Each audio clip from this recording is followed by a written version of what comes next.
Good morning, everyone.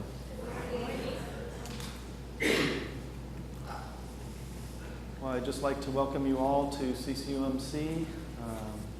It's wonderful to have Christmas upon us, and you can always tell when Christmas comes around because we see some old familiar faces who we'd like to welcome, and we see some new faces, so we welcome you as well. As Ari and Becky pointed out, we are in the season of Christmas. This is our Christmas Sunday. Last week was our last week of the Advent season, and it always feels a little strange because we last week had the story of Elizabeth and Mary who were pregnant, and then suddenly now we're at the story of Jesus being 12 years old. And I guess normally if we were at another church, we would have had the story of Mary and Elizabeth, and then we would maybe meet on Christmas Eve and have Christmas Day, and we'd get to experience the birth of Jesus, and then eventually we would get here. But we've kind of got this compressed schedule of everything happening in 1 week. And just along the same lines, I don't know if you all listen to the radio, but there's a particular radio station, KOIT 96.5. Wendy listens to it. Even before Thanksgiving, they were the quote-unquote official Christmas radio station. So they were playing Christmas songs 24 hours a day, 7 days a week, nonstop. And I think after the first day, I was starting to get sick of Christmas songs. But, you know, after Christmas, which was just yesterday, I turned the radio station on, and they were already back to their light rock music. And it was somewhat disheartening, or just that feeling of Christmas coming and going, and now we're on to the next thing. So I was a little distraught. Well, maybe distraught's a little too heavy of a word, but it was nice that when I talked to Ari yesterday to plan out our worship today, or just talk about worship, she suggested that the story of Jesus in the temple is part of the Christmas story. And it was just something I hadn't thought about before, but it was just comforting to know that we're still just dwelling in this time of Christmas, this time of preparation and waiting the arrival of Jesus Christ.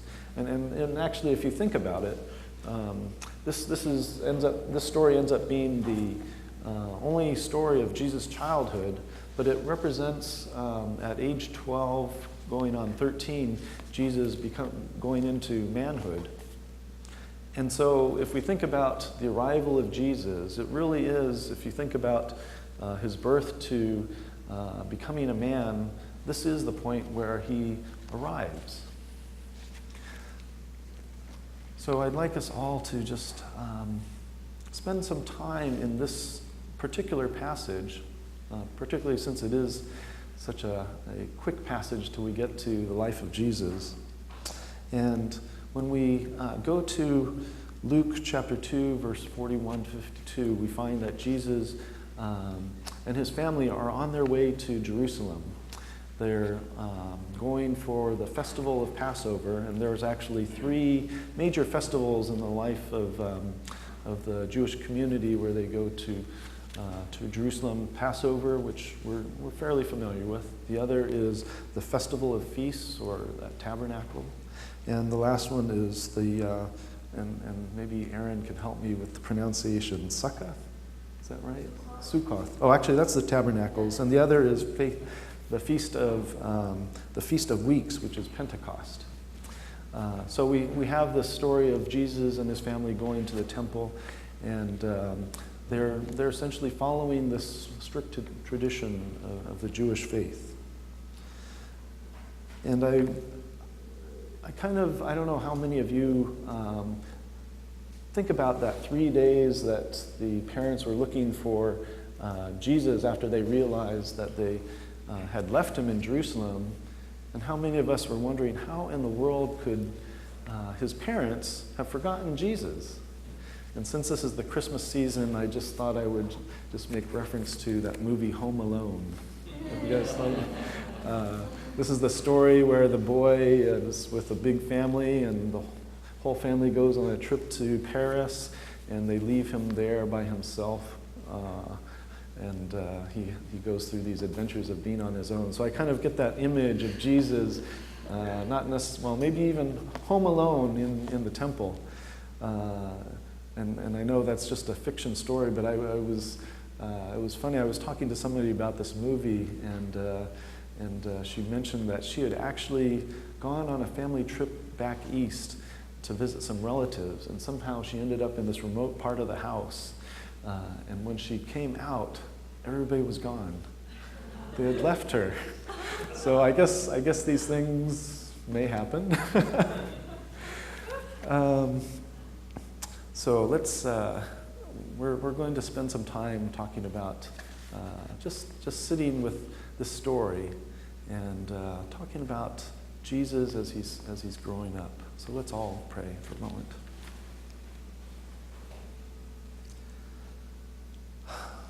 Lord God, we have been in this time of anticipation and expectation, searching for you, searching for your Son.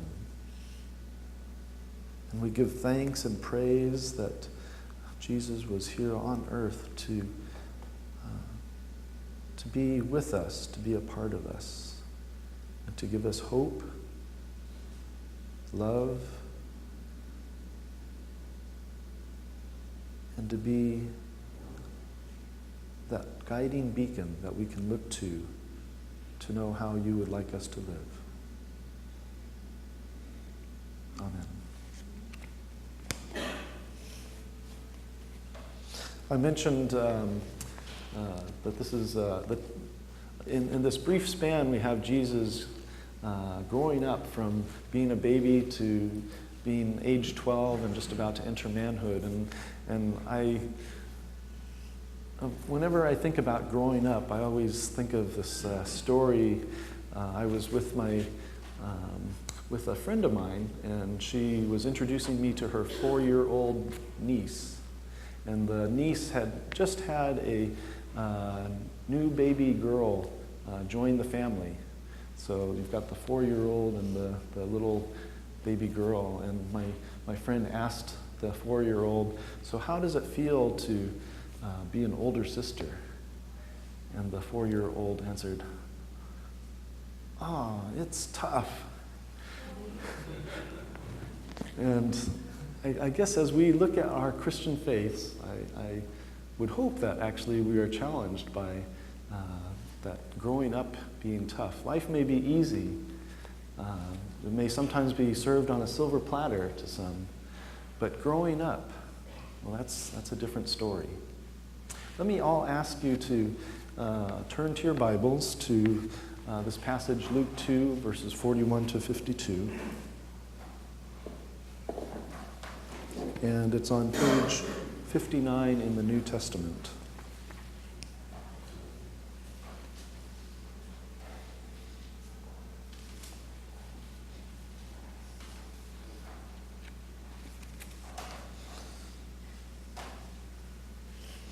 And I'm going to take the liberty of the day, since I'm up here, to just spend some time with part of this passage. I'm not quite sure where it will lead yet, but it's just a wonderful story that sometimes we overlook, this time that Jesus is in the temple.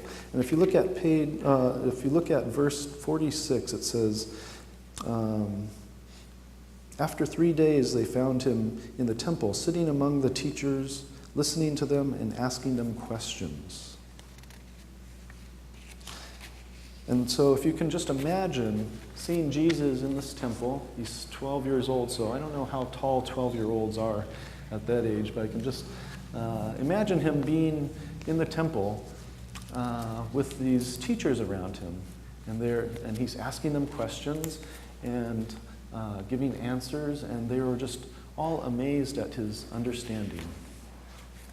Now, to fully appreciate what's going on here, we have to be a little bit familiar with the Jewish system of education. And unfortunately, I'm not an expert, so I had to do some Googling online to figure out what that process is like. And I guess since it's so far back, the educational structure has changed over time. But essentially what I could come up with was around age 6, well, actually before that, we have to remember the society it's not as free as we have today, where you can go to school and become whatever you want. Typically, as a youth, you would study under your father to understand and learn his trade, and then eventually you would take over the family business. Or if you were a woman, you would grow up and eventually just be married off. So it's kind of that one track. But if you showed some promise, or your parents had aspirations for you to be something more, then you would go into this educational system. So at age 6, they would apply and get into a school, which would usually be linked to a synagogue. And they would learn the Torah, which is the Jewish Bible, and the first 5 books of our Bible. So Genesis, Exodus, Leviticus, Numbers, Deuteronomy. And I have to say that it is a challenge for our Sunday school students to memorize the books of the Bible. The first 5 are usually okay, but after that it gets a little bit more difficult. But for these students, starting at age 6 and going through age 12, they actually have to memorize the contents of those books. So if you can imagine, let's see, we've got Numbers, Deuteronomy, so just in our Bible alone, it's close to 200 pages. So they would have to memorize that word for word. Should we have a test on that right now? Now, if the students didn't do so well, then they would just revert back to the default of going back to their families, and they would learn the family business, and they might start a family, and that was their life. If they excelled in this area, then they would go on to the next level, starting at age 10. And this is where they then had to learn all 39 books of the Bible. So from Genesis to Malachi, right? And so they would just be drilled in instruction of these books. And in addition, they would learn the oral tradition behind these stories and what was written in the Jewish Bible. And so oral tradition would be things like what was said about this verse, interpretation, kind of like what we do in Bible study. What does this mean? Or what did this rabbi say about this or that? And how was it interpreted? And what's all the background information on this text? But also they learned something a little bit more than that, which is the art of questioning. The art of questioning. And back in those days, the old days, maybe the good old days, I'm not sure, the rabbis weren't just satisfied that somebody could spit out the answer to their questions. Today when we're in a classroom, we see the professor up at the blackboard writing notes or writing whatever he wants to convey, and we sit down and take notes. And then when it comes around to time for the test, we basically answer back whatever the teacher told us. Well, in those days, the rabbis weren't looking for necessarily an answer, but they were looking for questions back. Questions that would indicate not only that you knew the answer, but you had struggled with that question. You had wrestled with that question to try to figure out what is the meaning of this question and what is the meaning in life. So I actually have recruited my Sunday school students. We're going to show you a little example. So I see a couple of them. Can I have my Sunday school students come up?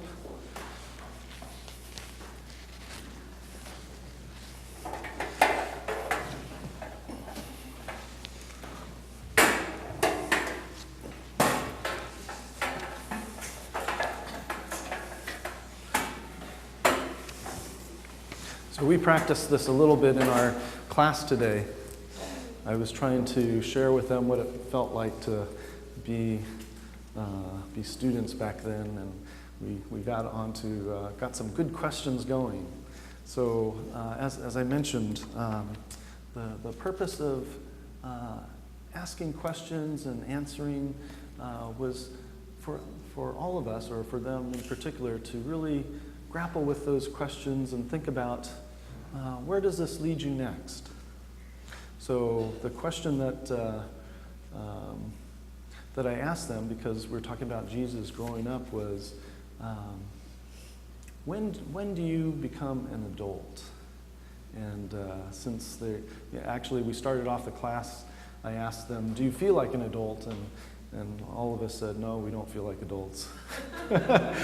So the next question is, when do you feel like an adult? So that's the question that I pose to my students. So who wants to answer that question? What is an adult? What is an adult? Does anybody want to answer that? Why do we need to be an adult? Oh, so in addition to just asking the question, what is an adult, so that we can just say yes or no, Walter said, why do we need to be an adult? Oh, why do we need to be an adult? Well, that's interesting. Why do we need to be an adult? So that indicates that he kind of understands, or hopefully he understands, that there is a point at which adulthood is traditionally achieved, but the question is, why do we need to be an adult? So what's the answer that we have for Walter? Why do we need to be an adult? Must you be a child before you are an adult? Ooh. Must you be a child before you become an adult? Wow. I did not put these questions in their heads, by the way. So that's a good question. Must we become a child? So it recognizes that there are certain things that we need to do before we become an adult. And the question is, the inference is that there's a step of childhood that we have to go through to become an adult. So, Hanjun, you've been quiet over here. What do you think? What's the answer? What's the question? Okay. So obviously Hanjun would not go on to my next level class, but so okay, thank you guys.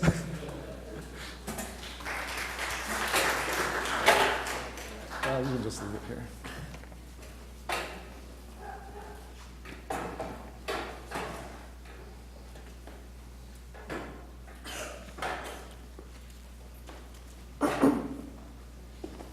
Thanks.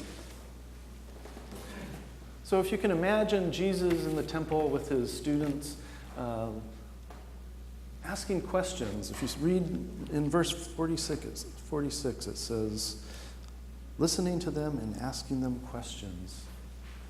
Asking them questions. Questions that will push even the mindset of these teachers to the next level. I was reading a book called Velvet Elvis by Rob Bell, and he gives this really great metaphor of the Jewish teachers thinking about the Torah as a gemstone with many faces, and each time light reflects on that gemstone, it bounces off in a different way. And similarly, the Torah, each time we look at the Bible, being able to glean something different, a new lesson, something that we have overlooked or haven't thought about in the past. And this is actually the setting, or setting the stage for Jesus as he grows up, that he will, as a rabbi, teach his disciples in the same manner. So for example, that story about the rich young man who comes to Jesus asking for, what will it take for me to get into heaven? And he says, good master, what will it take? And instead of Jesus replying back directly, Jesus replies with a question. why do you call me good master? Or the other one is when the priests are trying to entrap Jesus, asking whether it's okay to heal on the Sabbath. And Jesus asks him the question about the lamb, saving the lambs. So this is just the classic getting ready. This is what Jesus is going to do when he's grown up. And indeed, we might say that Jesus is grown up and coming into his own. He's age 12, about to become 13, and in the Jewish tradition, he will shortly go through his bar mitzvah, or the equivalent in ancient times.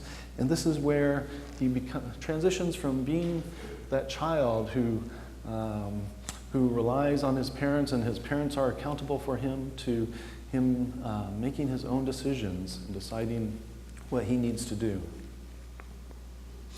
Now, and then later on, we actually, in the story, we have Mary coming to him and asking him, where have you been? We've been searching for you all this time. And his response is, I was in my Father's house. Why did you need to look any further? And so you see this demarcation, this point of departure where Jesus is this child, and then now he's becoming a man. Now, before we go off on this track of thinking of Jesus as this wonderful child who's going to become this great man, we also have to remember that Jesus was 12 years old at the time. And, 12 years old, there's still probably a lot to learn. And so you can just kind of wonder, there are times when children act more mature than maybe they are mature, but they act older than their age. And it can be kind of cute sometimes. So I see my niece, Sarah, back there. Oh, she's way back there. And I just thought I'd share, if I could, this little story about Sarah, because she really acts a lot older than she is. So I guess today my family is going to go see the Nutcracker, the ballet. But her father, hi Sarah, her father isn't going to make it to the ballet. So as I understand, and I may have the exact words wrong or slightly off, but she was asking why her father wasn't going to be able to join them. And so my parents explained, and I guess Sarah said something to the effect, "What? Is he crazy?" And then they go on, and she says, "Wow, this ballet is going to be the best, the very best. How can he not go?" And of course, she hasn't seen the Nutcracker yet, I don't think. And I don't know if she's even been to a ballet, but she said, these dancers, they've been practicing for years. And so it's always fun to see these young people who have their certain perception about life. In fact, I think I remember Emma, when she was about 5 years old, her favorite phrase was, "Well, actually," and then she would proceed to tell you what reality was. So if you can imagine Jesus back in those days, you might kind of wonder. I mean, it could be cute to have this young child come to the temple and have a discussion, but I would imagine that the priests could have been a little anxious about having this kid question their authority, question their knowledge. We don't know too much about Jesus at that time, but I happened to come across this book by Christopher Moore called Lamb. Oh, somebody has heard of that one. Lamb, which is The Gospel According to Biff, Christ's Childhood Pal. And it's kind of, I know Becky's read it, we were trying to get a sermon on this, but it's just kind of a playful story about Jesus as he's growing up. And Christopher Moore describes Jesus, or portrays Jesus, as a pretty well-intentioned boy, but he knows that he's got these special powers, he's not quite sure, though, why he has these special powers. And so he has this yearning to find out, and that's kind of the gist of the story. But he's also stubborn. And so you can imagine in the story of the temple, he was actually, Jesus, kind of wandering around the temple trying to get some answers. And, of course, the priests there didn't know the answers of why Jesus might have special powers or what his destiny was. And he starts questioning their authority. And so they start berating him about being this young kid, this upstart. And so the whole scenario, or whole scene changes, that it's not this mutually beneficial discussion to understand the higher powers of life, the higher meanings of life. Rather, he's trying to show them up. So, getting to the title of today's sermon, who is this child? We have to ask ourselves, as we think about this boy, child Jesus, who is this child? It could be a very praiseworthy question. Who is this child who knows all these wonderful things? Is he the prodigy who's going to fulfill the Torah? Or it could be more, who in the heck is this child who's questioning my authority? And in fact, in today's notes on our lectionary, it was kind of interesting. The person who wrote some helpful hints to us was describing his or her experience with sharing the story in Africa. And they got to the part about Jesus telling his parents, of course I was going to be in the house of my father, and where else would I be? And then they responded that they really weren't too pleased that Jesus had this very cheeky or flippant response to the parents. And so while we might think of it cute from our outsider's perspective, when we, as an adult, or as a parent I should say, we might be a little bit wary about this child who's mouthing off to us. But when we're asked, or when we call ourselves disciples, discipleship is a lot more than just being a student. In fact, in the old days, when the student wanted to go beyond that age 13, 14 and continue to study, he would approach a rabbi and ask to be that rabbi's disciple.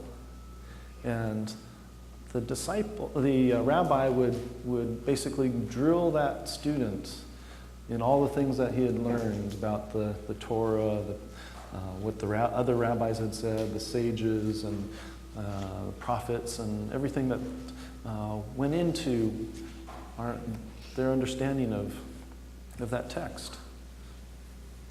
And the main purpose was for that rabbi to determine, can this child, can this student be me? Does that child have the knowledge, the wherewithal to take over when I'm gone, so to speak, or carry on this understanding of God? And so as we call ourselves Christians, as we call ourselves disciples of Jesus, let us pause a moment to think about, who is this child? Who is this child? And then we can ask of ourselves, which child am I? Amen.